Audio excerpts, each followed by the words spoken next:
भाद्रपद मास की अमावस्या का दिन बड़ा ही पवित्र और शुभ माना जाता है। इसे पिठोरी अमावस्या कहते हैं। इस दिन माताएं अपने बच्चों की लंबी उम्र, अच्छे स्वास्थ्य और उज्जवल भविष्य की कामना के लिए व्रत करती हैं और माता पिठोरी की पूजा करती हैं। मान्यता है कि इस व्रत से संतान सुख की प्राप्ति होती है और परिवार में सुख समृद्धि बनी रहती है। सनातन धर्म की परंपरा में हर अमावस्या का अपना एक खास महत्व है, परंतु पिठोरी अमावस्या का महत्व इसलिए और भी बढ़ जाता है क्योंकि ये विशेष रूप से मातृत्व और संतान की रक्षा से जुड़ी हुई है। जब ये दिन शनिवार को पड़ जाए तो इसका महत्व और भी बढ़ जाता है क्योंकि शनिदेव न्याय के देवता माने जाते हैं। शनिदेव और माता पिठोरी की संयुक्त आराधना से जीवन के समस्त संकट मिट जाते हैं और घर परिवार में सौभाग्य का वास होता है। तो आप सभी भक्त जनों को भाद्रपद मास की अमावस्या की हार्दिक शुभकामनाएं। इसी पवित्र प्रसंग को आधार बनाकर आज की कथा प्रस्तुत है। बहुत समय पहले की बात है। एक विशाल और समृद्ध राज्य था जिसका नाम था सौराष्ट्रपुरी। ये नगर चारों ओर से हरियाली, नदियों और पर्वतों से घिरा हुआ था। यहाँ के लोग सुखी, धार्मिक और परिश्रमी थे। नगर के बीचों बीच एक भव्य राजमहल था जिसमें राजा सुदर्शन सिंह और उनकी रानी सुरभि देवी रहते थे। राजा न्यायप्रिय, दयालु और धर्म पालक थे।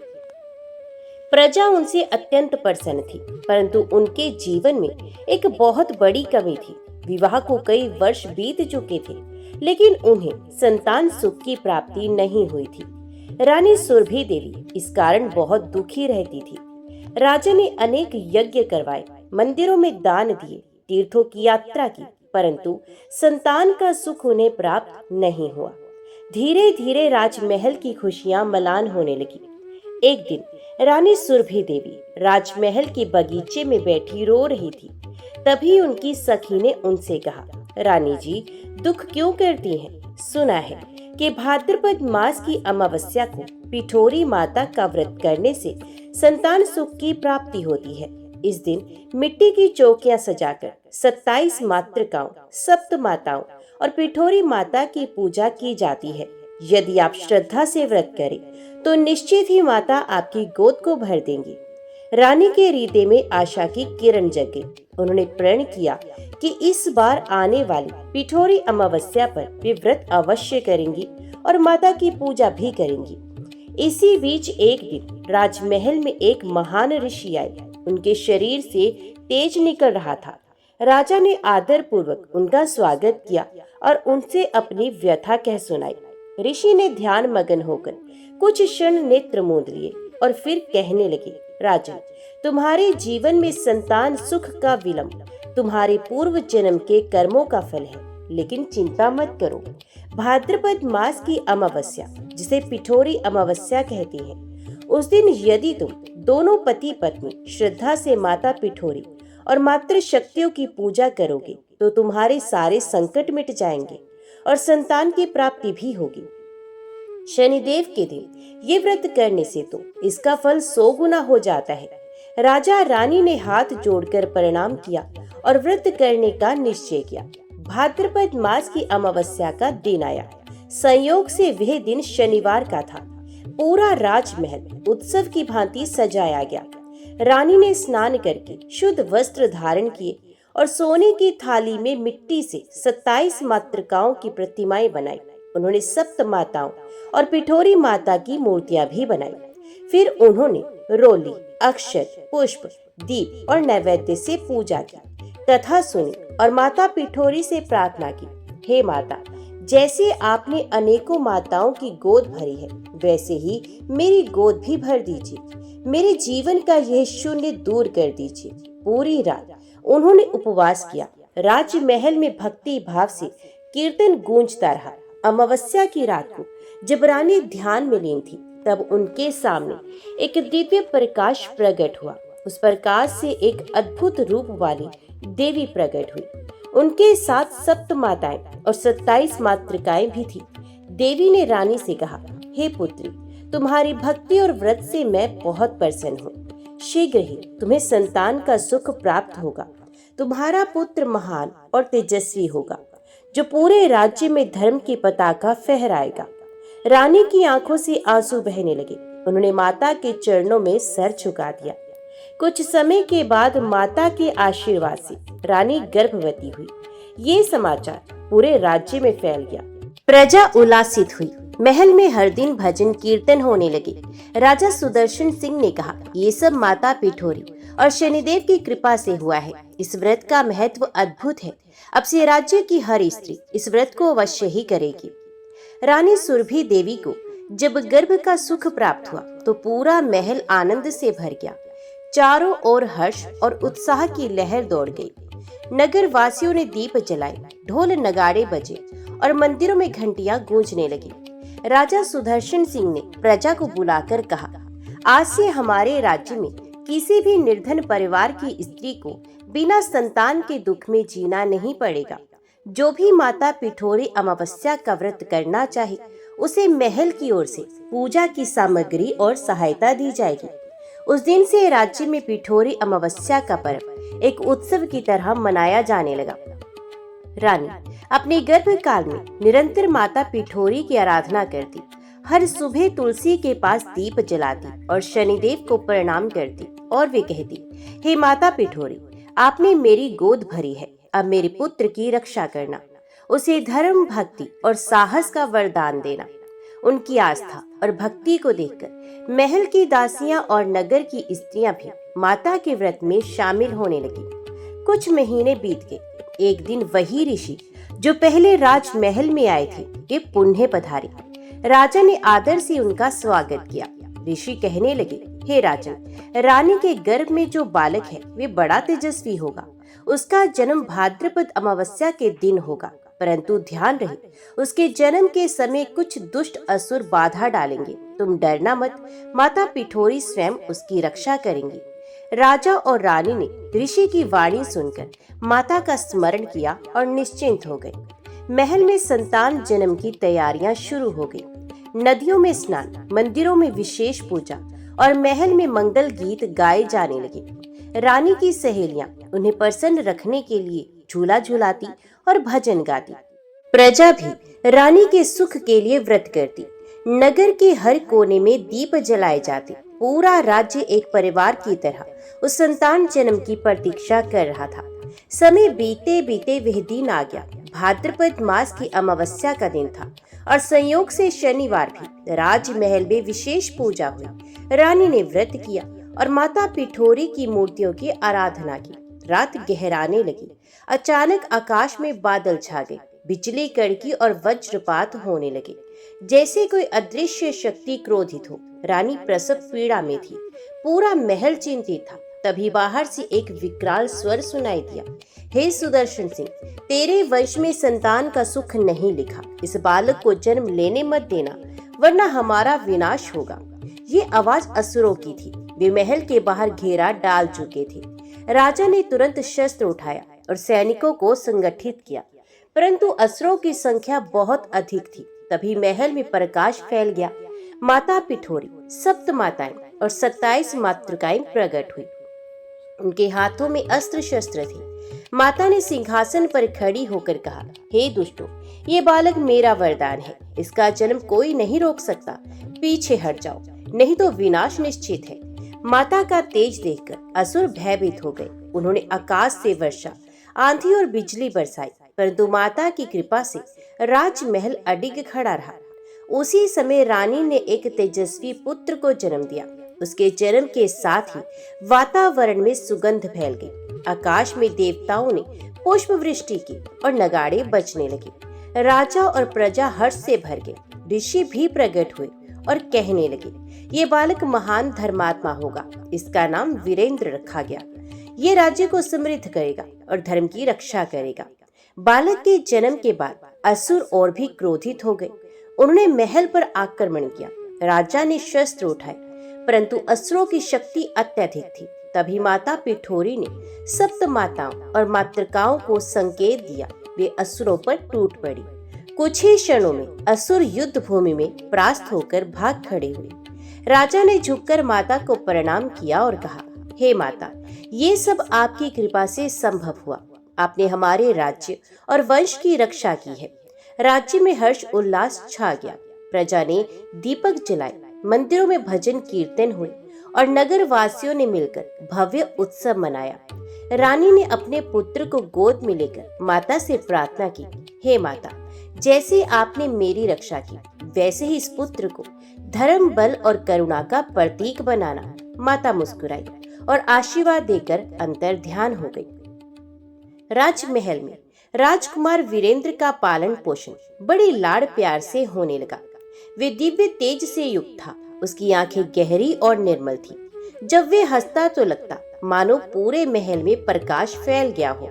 बाल्यकाल में ही उसकी कुछ अद्भुत लीलाएं प्रकट होने लगी। एक दिन महल में अचानक दीपक बुझ गए। सभी लोग घबरा गए। तभी छोटा वीरेंद्र रानी की गोद से उतरकर दौड़ पड़ा और अपने छोटे छोटे हाथों से दीपक उठाकर जला दिया। सबको आश्चर्य हुआ कि बालक ने बिना अग्नि के दीपक कैसे जला दिया। तभी रानी समझ गई कि ये सब माता पिठोरी की कृपा है। राजकुमार की मासूम मुस्कान और दिव्य स्वभाव ने नगरवासियों का हृदय जीत लिया। जब भी रानी उसे महल की छत से बाहर दिखाती तो लोग हाथ जोड़कर प्रणाम करते। महिलाएं कहती, ये बालक निश्चित ही धर्म का रक्षक बनेगा। माता पिठोरी की छाया इस पर सदा बनी रहे। राजा ने नगर में घोषणा कर दी कि हर भाद्रपद अमावस्या को पिठोरी माता का व्रत सामूहिक रूप से किया जाएगा। इस परंपरा को देखकर आसपास के राज्यों की प्रजा भी प्रभावित होने लगी। जब राजकुमार 5 वर्ष के हुए तब उनका उपनयन संस्कार हुआ। ऋषि वशिष्ठ के शिष्य आचार्य सौमित्र को उनका गुरु नियुक्त किया गया।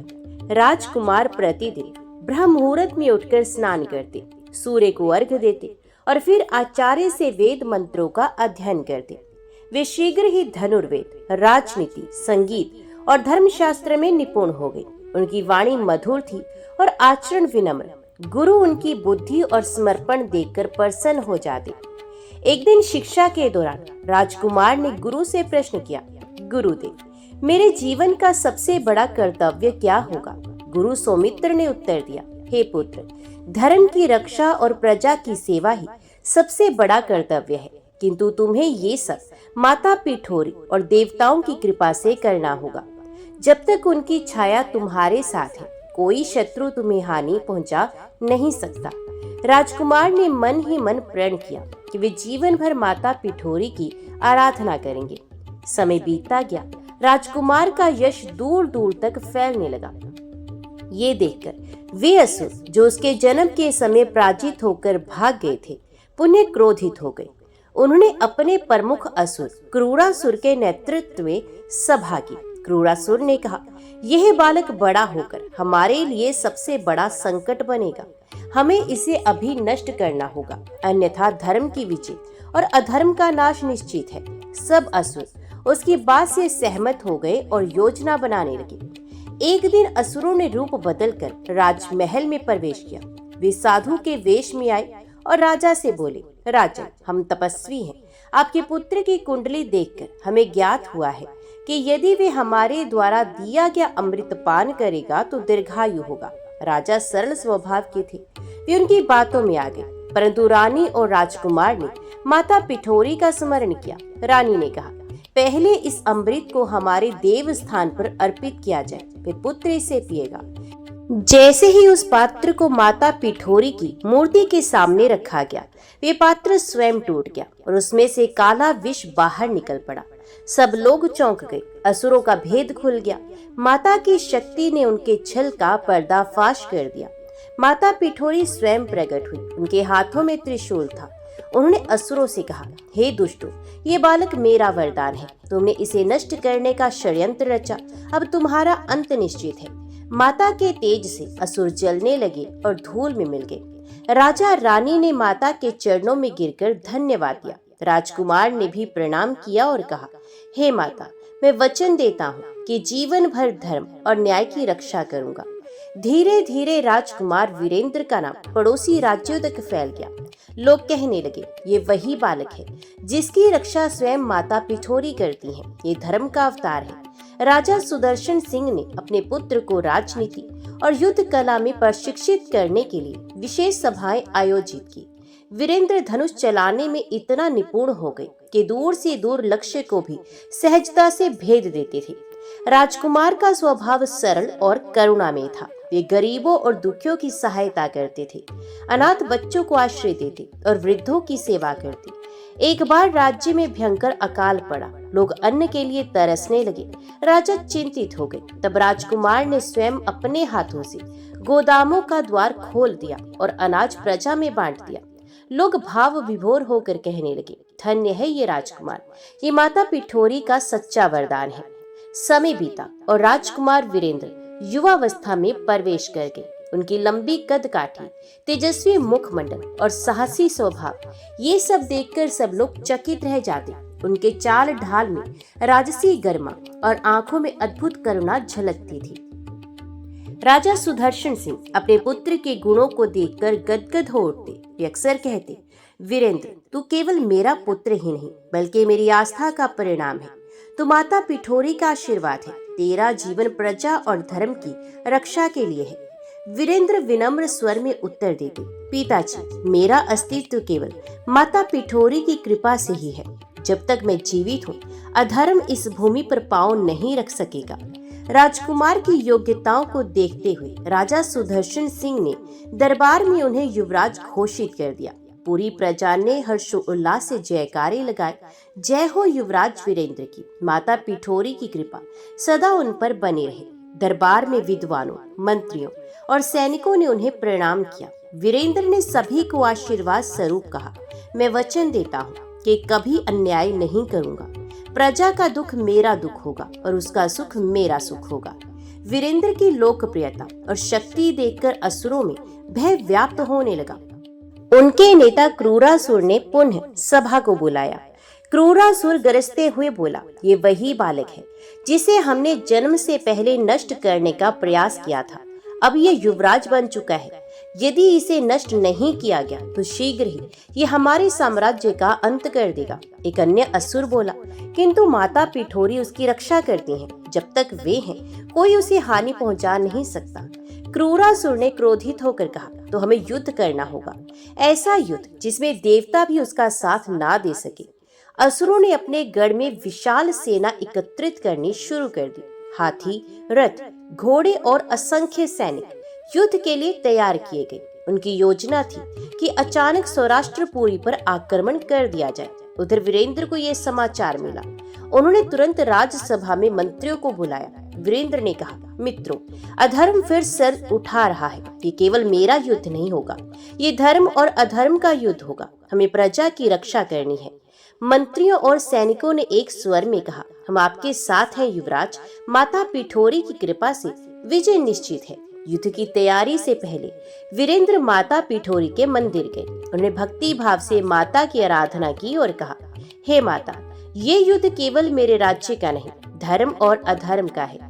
मुझे आशीर्वाद दे कि मैं धर्म की रक्षा कर सकूं।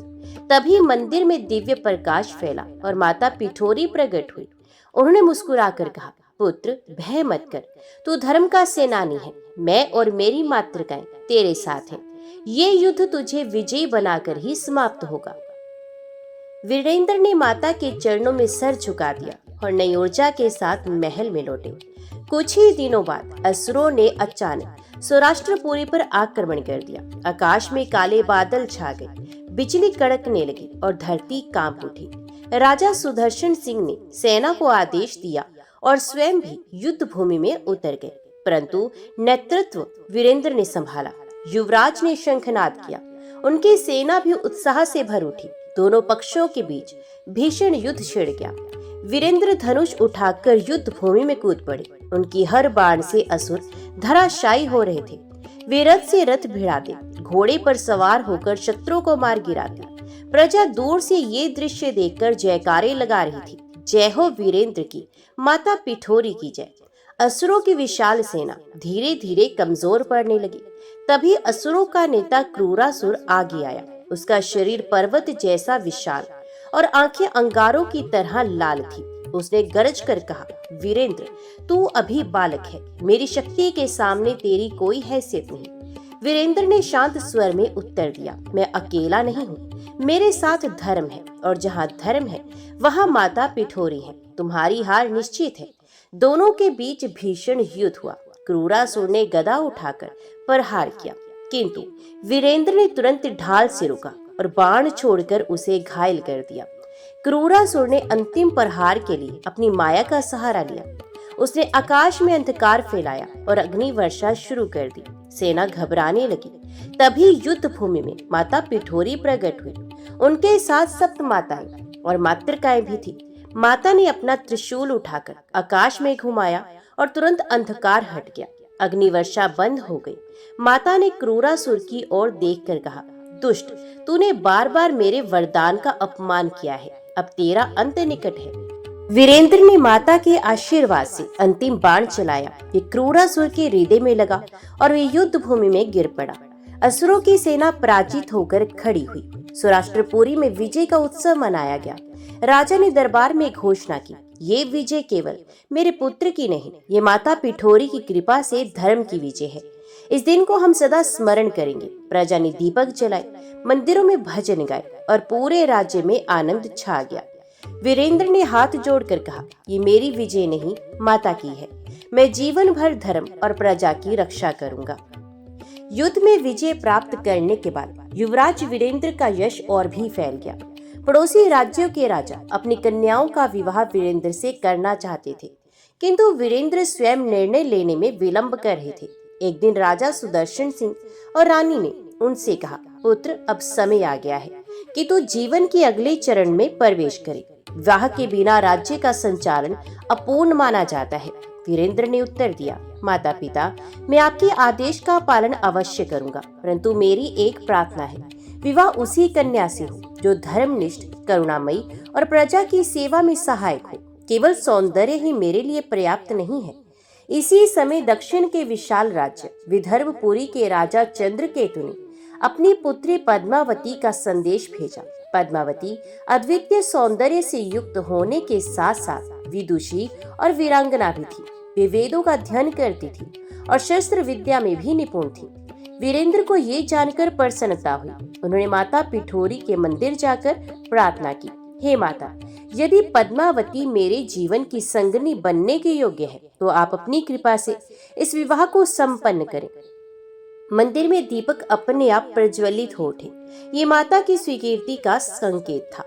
सौराष्ट्रपुरी और विदर्भपुरी के बीच इस विवाह का संदेश सुनकर उत्सव का माहौल बन गया। दोनों राज्यों ने मिलकर भव्य समारोह की तैयारी की।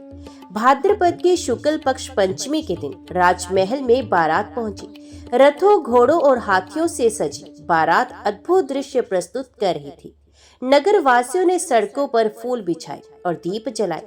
माता पिठोरी के मंदिर में विधि विधान से विवाह संपन्न हुआ। आचार्यों ने वेद मंत्रों का उच्चारण किया और वीरेंद्र पद्मावती ने सप्तपदी ली। प्रजा ने जयकार किया, वीरेंद्र पद्मावती की जय हो, माता पिठोरी की कृपा सदा बनी रहे। पद्मावती ने महल में प्रवेश करते ही अपनी करुणामयी प्रवृत्ति का परिचय दिया। उन्होंने निर्धनों और विधवाओं की सहायता के लिए विशेष कोष स्थापित किया।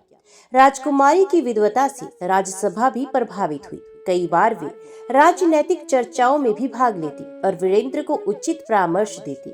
वीरेंद्र ने गर्व से कहा, पद्मावती, तुम केवल मेरी संगनी ही नहीं बल्कि राज्य की भी माता हो। तुम्हारे साथ से मेरा धर्म यज्ञ और भी पूर्ण होगा। विवाह के बाद वीरेंद्र ने राज्य की उन्नति के लिए कई योजनाएं आरंभ की। उन्होंने सिंचाई के लिए नहरों का निर्माण करवाया, जिससे खेत हरे भरे हो गए। शिक्षा के लिए गुरुकुलों की स्थापना की। व्यापार के लिए सड़कों और पुलों का निर्माण कराया। निर्धनों और अनाथों के लिए आश्रय गृह बनवाए। सौराष्ट्रपुरी समृद्ध और शक्तिशाली राज्य बन गया। पड़ोसी राज्य भी उसकी उन्नति देखकर चकित हो उठे, किंतु उस समृद्धि और धर्म पालन को देखकर असुर पुनः क्रोधित हो उठे। उनका नया नेता था कालनेमी, जो मायावी शक्तियों का स्वामी था। कालनेमी ने असुर सभा में कहा, क्रूरासुर की मृत्यु से हमें जो अपमान झेलना पड़ा, उसका प्रतिशोध मुझे लेना है। अब हम सीधे युद्ध नहीं करेंगे, हम धीरे धीरे राज्य को भीतर से कमजोर करेंगे। उसने अपने अनुचरों को नगर में भेजा। वे व्यापारी, साधु और संगीतकार बनकर नगर में घुस आए। धीरे धीरे उन्हें प्रजा के बीच झूठी बातें फैलाना शुरू किया। राजा केवल अपने परिवार का ध्यान रखते हैं, प्रजा का नहीं। माता पिठोरी केवल राजघराने की रक्षा करती हैं, साधारण लोगों की नहीं। ये सुनकर कुछ लोग भ्रमित होने लगे। वीरेंद्र ने ये देखकर सभा बुलाई और प्रजा से सीधे संवाद किया। उन्होंने कहा, हे प्रजाजन, यदि मैं तुम्हारा पुत्र नहीं तो कुछ भी नहीं। ये राज्य मेरा नहीं, तुम्हारा है। माता पिठोरी केवल मेरे नहीं, सबकी रक्षक है। जो कोई उनकी सच्चे मन से आराधना करेगा वे उसकी रक्षा अवश्य करेंगी। तभी अचानक सभा में दिव्य प्रकाश फैला और माता पिठोरी प्रकट होकर कहने लगी, जो भी सच्चे मन से मुझे पुकारेगा मैं उसकी रक्षा करूंगी, कोई भ्रमित ना हो। सभा आनंद से झूम उठी। असुरों के षड्यंत्र असफल हो गए। असुर नेता कालनेमी ये देखकर और भी क्रोधित हो गया। उसने प्रत्यक्ष आकर वीरेंद्र को चुनौती दी, युवराज, यदि तुझ में साहस है तो मुझसे द्वंद्व युद्ध कर। यदि मैं विजयी हुआ तो तेरा राज्य मेरा होगा। वीरेंद्र ने शांत स्वर में उत्तर दिया, कालनेमी, ये राज्य मेरा नहीं, प्रजा का है। मैं तेरी चुनौती स्वीकार करता हूँ, लेकिन याद रख, धर्म की रक्षा में माता पिठोरी स्वयं मेरे साथ है। दोनों के बीच युद्ध की तिथि निश्चित की गई। निर्धारित तिथि को पूरा नगर एकत्रित हुआ। युद्ध भूमि को सजाया गया। एक और वीरेंद्र अपने रथ पर सवार थे तो दूसरी ओर असुरों का मायावी नेता कालनेमी खड़ा था। कालनेमी ने क्रोध से कहा, आज तेरी शक्ति और तेरी माता का छल सब नष्ट हो जाएगा। मैं तुझे यहीं समाप्त कर दूंगा।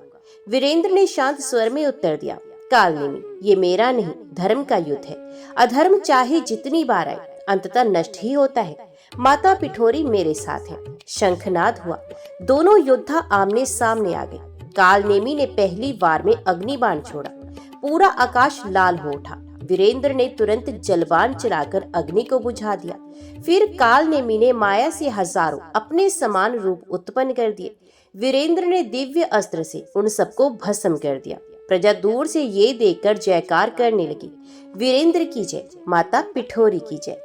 युद्ध लंबा खिंचने लगा। कालनेमी बार बार अपनी माया से प्रहार करता। कभी वे पर्वत के समान बड़ा हो जाता, कभी एक बोने के समान छोटा, कभी वे आकाश में उड़ जाता तो कभी धरती के नीचे चला जाता। सैनिक भयभीत होने लगे। वीरेंद्र ने माता पिठोरी को याद किया, हे माता, आप ही मेरी रक्षा करें, ये माया मेरी शक्ति से परे है। अचानक आकाश में दिव्य प्रकाश फैला। मधुर गंध और घंटियों की ध्वनि गूंज उठी। माता पिठोरी अपने वाहन पर सवार प्रकट हुई। उनके साथ सप्त माताएं और मातृकाएं भी थी। माता ने गगन से आवाज दी, वीरेंद्र, ये युद्ध तेरा नहीं, मेरा है। तू धर्म का साधक है, परंतु अधर्म का विनाश मेरा कर्तव्य है। ये सुनते ही वीरेंद्र के भीतर नई ऊर्जा प्रवाहित हो गई। कालनेमी ने माता को देखकर भी उपहास किया, हे देवी, तू मुझे रोक नहीं सकती, मैं अमर हूँ, कोई मेरा अंत नहीं कर सकता। माता मुस्कुराई और कहने लगी, जो अधर्म को चुनता है वे अमर हो ही नहीं सकता। तेरी शक्ति तेरे अहंकार में है और अहंकार का अंत निश्चित है। माता ने अपने त्रिशूल से प्रहार किया।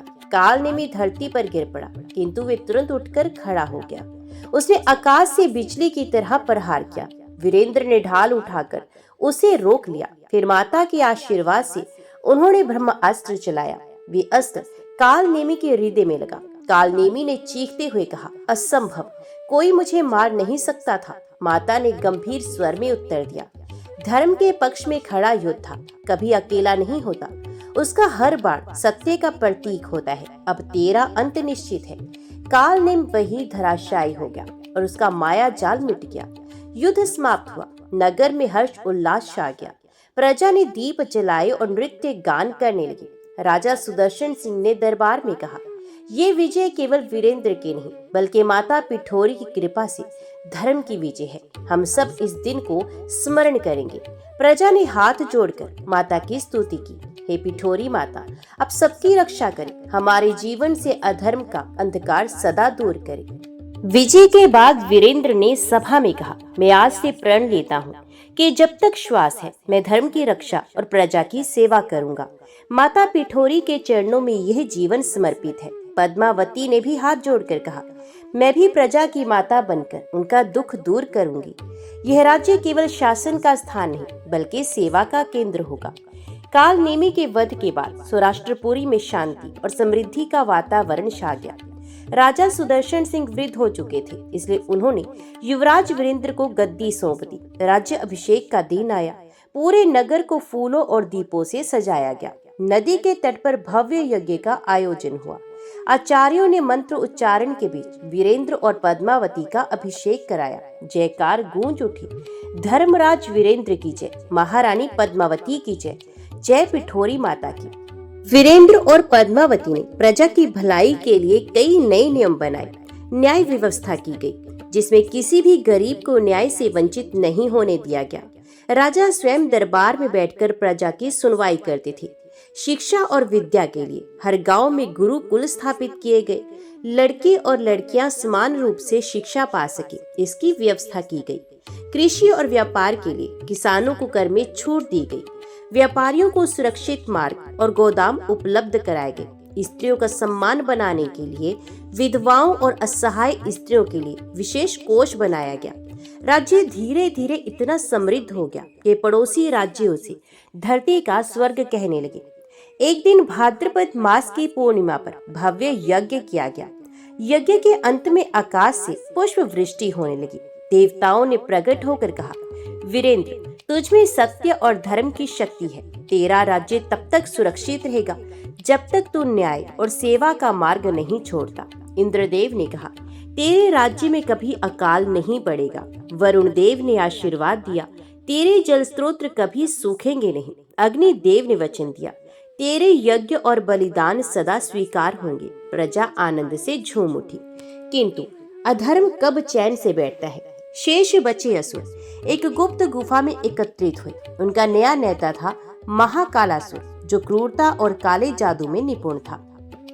उसने कहा, हमारे पूर्वज असफल हुए, पर मैं असफल नहीं होऊंगा। अब हम युद्ध भूमि में नहीं, आकाश और पाताल से आक्रमण करेंगे। देवताओं का आशीर्वाद भी हमें नहीं रोकेगा। मैं ऐसा भयानक मंत्र जपूंगा कि पूरे राज्य पर अंधकार छा जाएगा। महाकालासुर ने तपस्या शुरू की। उसके मंत्रों से चारों ओर विकृत हवाएं चलने लगी। रात के समय नगर में भयावह छायाएं घूमने लगी। लोग बीमार पड़ने लगे, पशु मरने लगे और खेत सूखने लगे। प्रजा भयभीत होकर महल पहुंची। उन्होंने राजा से प्रार्थना की, महाराज, फिर से असुरों का आतंक बढ़ गया है, हमारी रक्षा कीजिए।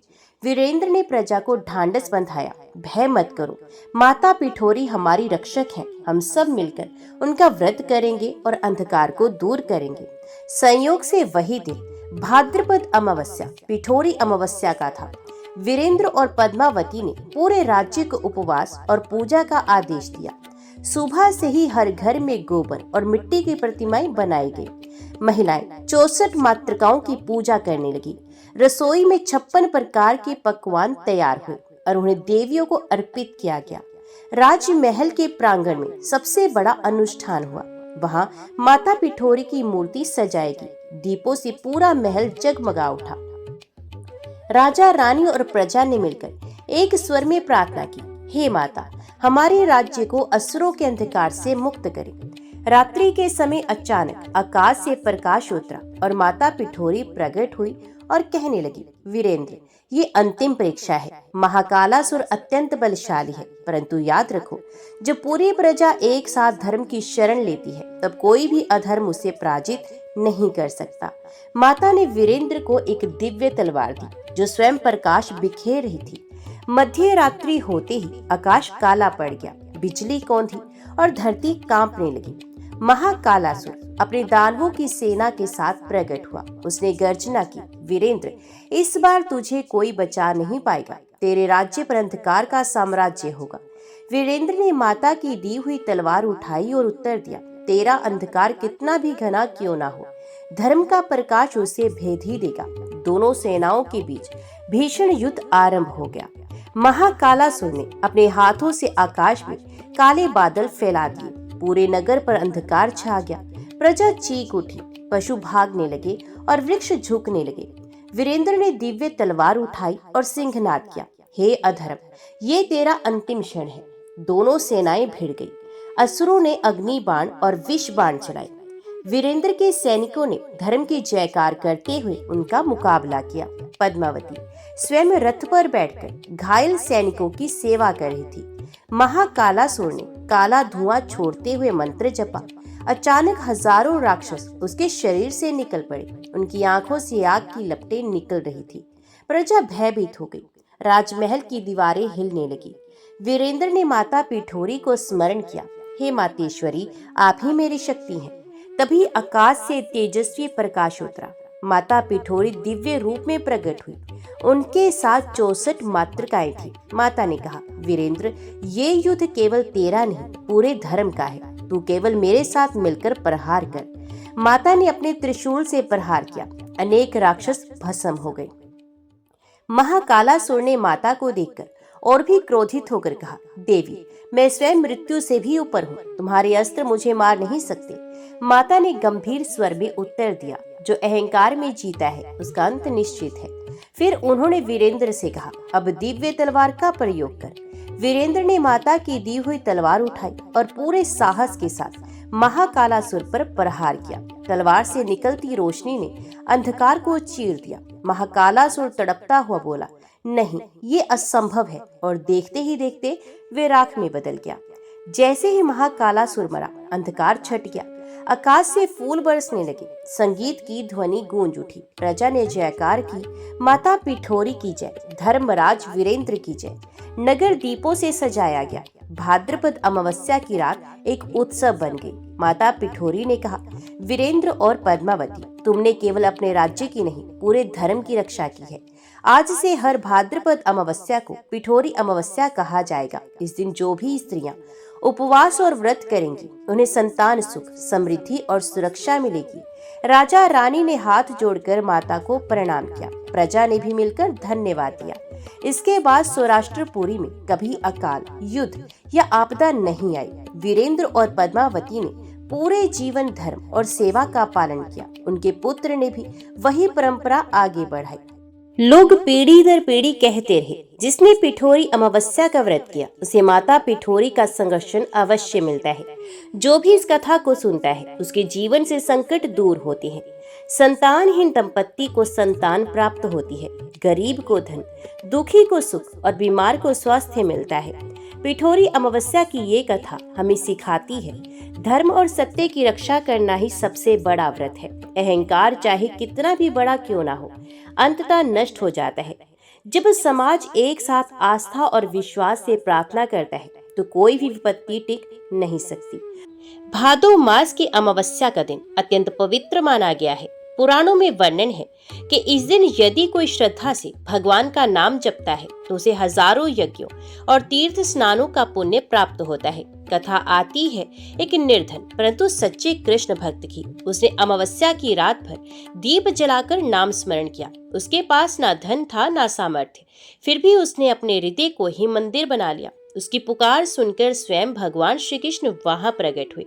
भक्त ने चरणों में गिरकर कहा, प्रभु, मेरे पास आपको चढ़ाने के लिए कुछ नहीं है, बस मेरा प्रेम और आंसू ही आपकी भेंट है। कृष्ण मुस्कुराए और कहने लगे, भक्त, यही तो मेरे लिए सबसे अमूल्य है। मैं अमावस्या की इस अंधेरी रात में तेरे जीवन में भक्ति का दीप बनकर सदा वास करूंगा। जो भी इस कथा को भक्ति भाव से सुनता है उसके जीवन का अंधकार मिटता है और उसके हृदय में प्रेम और शांति का प्रकाश भर जाता है। हरे कृष्णा। पुराणों में कहा गया है कि 12 मासों में भाद्रपद मास विशेष महत्व रखता है। शास्त्रों में इसे भक्ति का मास कहा गया है। विशेषकर भादो अमावस्या का दिन ऐसा है जब समस्त देवता और पितृ एकत्रित होकर भक्तों की प्रार्थना स्वीकार करते हैं। ऋषियों का वचन है, जो कोई इस अमावस्या को उपवास करके दीप जलाकर और भगवान का नाम स्मरण करता है, वे हजारों यज्ञ और गंगा स्नान के पुण्य का अधिकारी होता है। व्रज भूमि में यह दिन और भी पावन माना जाता है। गोपियां इस दिन यमुना तट पर दीपदान करती, ग्वाले कीर्तन गाती और घर घर में कृष्ण नाम का गान होता। वृंदावन से दूर एक छोटे से गांव में एक साधारण व्यक्ति रहता था। उसका नाम था भक्त माधव। वे अत्यंत निर्धन था। जीवन यापन के लिए दिन भर खेतों में मजदूरी करता। कभी पेट भर भोजन मिलता तो कभी भूखा सोना पड़ता, परंतु उसके मन में एक अनोखा खजाना था, भगवान श्री कृष्ण के प्रति अटूट प्रेम और भक्ति। गांव वाले उसे अक्सर ताना मारते, अरे माधव, तेरे पास ना घर है ना धन, तो तू भक्ति के नाम पर क्या करेगा? भक्ति तो राजा महाराजाओं के लिए है, जो यज्ञ, दान और पूजा कर सकते हैं। पर माधव शांत स्वर में उत्तर देता, भक्ति का मूल्य सोना चांदी से नहीं, हृदय के प्रेम से आंका जाता है। मेरे पास और कुछ नहीं, पर कृष्ण के नाम का खजाना है, वही मेरे जीवन का सहारा है। भादो मास की अमावस्या निकट आ गई। गांव में चर्चा थी कि इस दिन यदि दीपदान, व्रत और नाम स्मरण किया जाए तो कृष्ण स्वयं कृपा करते हैं। माधव ने निश्चय किया, मेरे पास ना घी है ना बड़ा दीप, लेकिन मैं मिट्टी का एक छोटा सा दीपक बनाऊंगा और उसमें तिल का तेल डालकर पूरी रात कृष्ण नाम का स्मरण करूंगा। उसने उस दिन उपवास किया। दिन भर उसने कोई अन्न ग्रहण नहीं किया, केवल जल पीकर संकल्प निभाया। उसका शरीर दुर्बल था, पर मन में उत्साह था। गांव के लोग उसकी इस तैयारी को देखकर हंसने लगे और कोई कहता, अरे ये गरीब अमावस्या मनाएगा, एक दीपक से भगवान क्या प्रसन्न होंगे। कोई और बोला, भक्ति तो बड़े मंदिरों में होती है, ये तो व्यर्थ का ढोंग है। मगर माधव मुस्कुराकर सोचता, लोग चाहे हंसे, पर मेरे प्रभु तो भाव के भूखे हैं।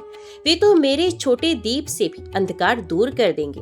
अमावस्या की रात आ गई। चारों ओर घना अंधकार छा गया। गांव वाले अपने अपने घरों में तेल के दीपक जला रहे थे। माधव ने मिट्टी का छोटा दीप जलाया। उस दीप की लौ बहुत ही क्षीण थी, पर उसके हृदय की लौ प्रज्वलित थी। वे बैठ गया और गाने लगा, हरे कृष्णा कृष्ण कृष्ण हरे हरे, हरे राम राम राम हरे हरे। उसकी आंखों से आंसू बहते, हृदय उमड़ पड़ता और वातावरण गूंज उठा। द्वारका में बैठे भगवान श्री कृष्ण उसकी पुकार सुन रहे थे। वे रुक्मणी और सत्यभामा से बोले, देखो, मेरा एक भक्त निर्धन होकर भी कितने प्रेम से नाम स्मरण कर रहा है।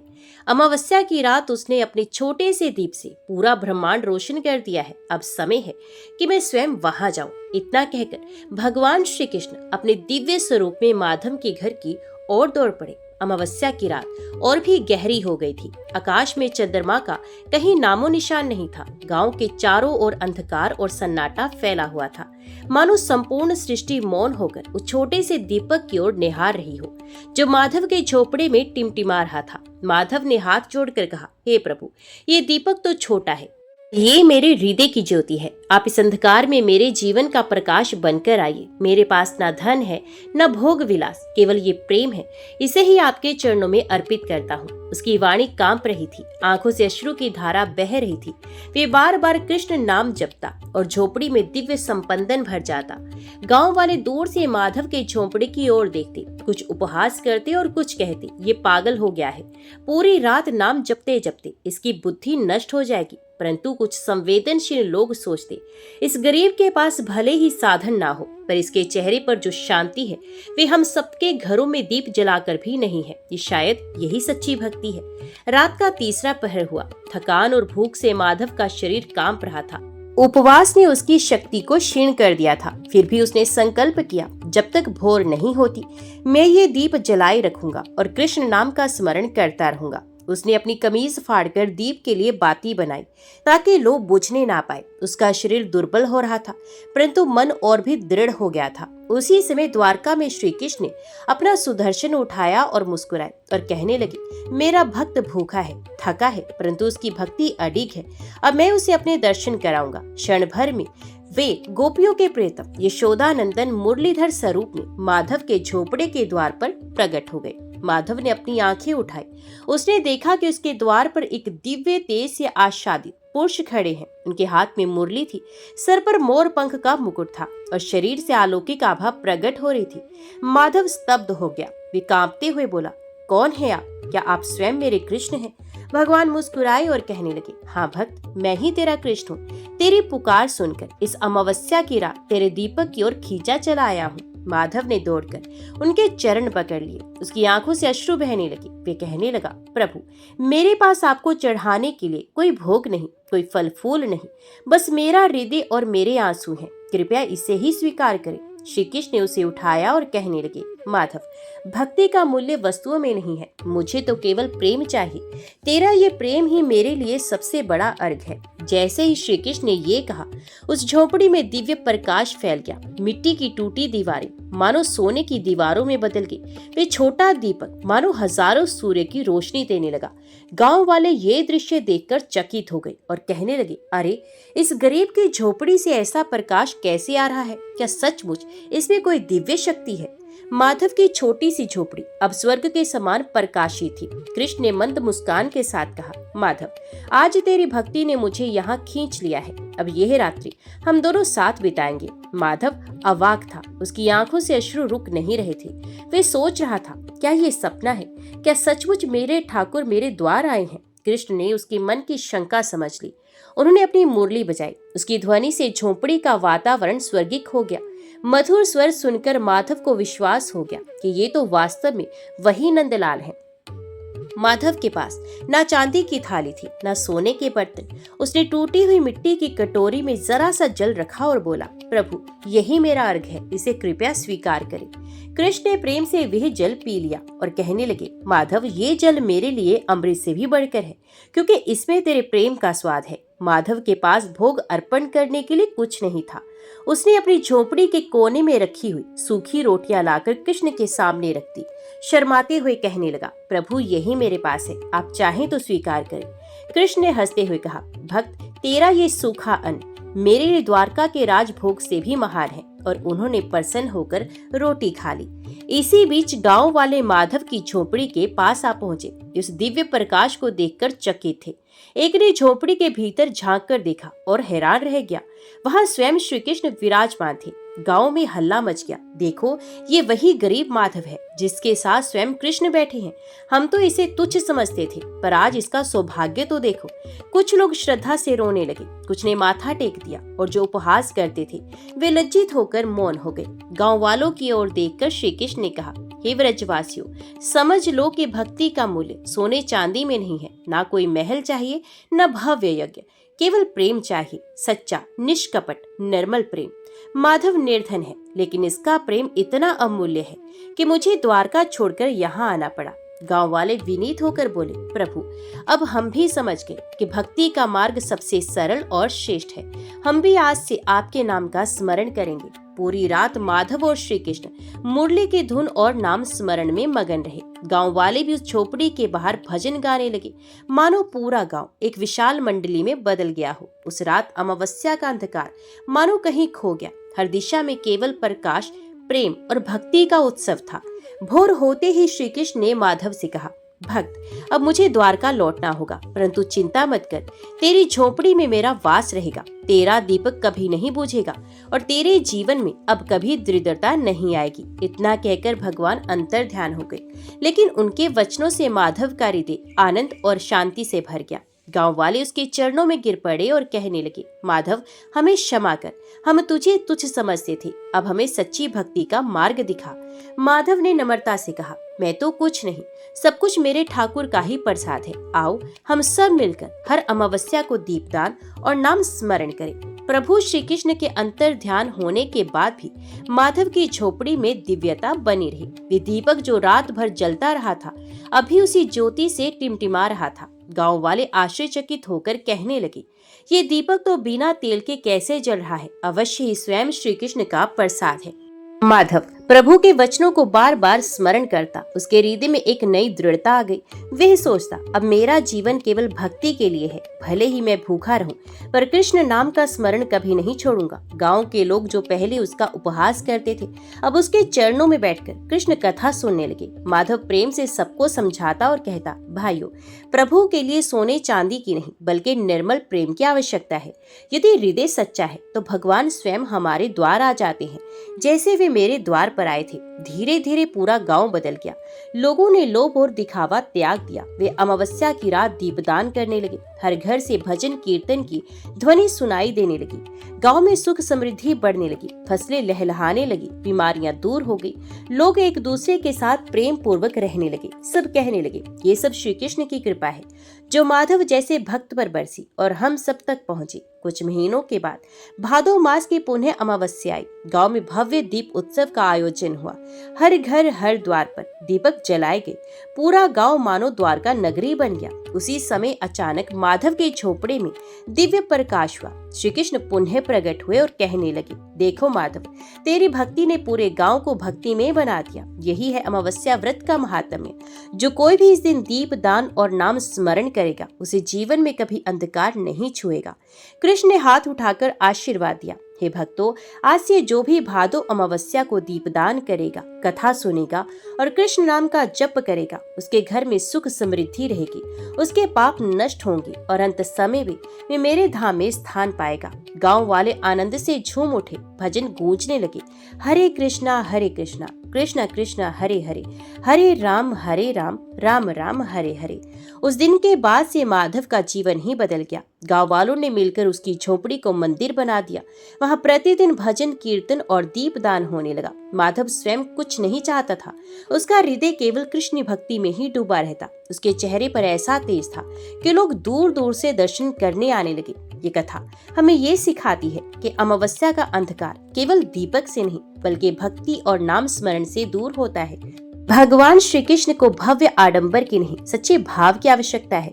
यदि मन से उन्हें पुकारा जाए तो वे स्वयं भक्त के द्वार आ जाते हैं। इस प्रकार भादो मास अमावस्या का यह व्रत मनुष्य के जीवन में प्रकाश, सुख और मोक्ष का मार्ग खोल देता है। हरे कृष्णा।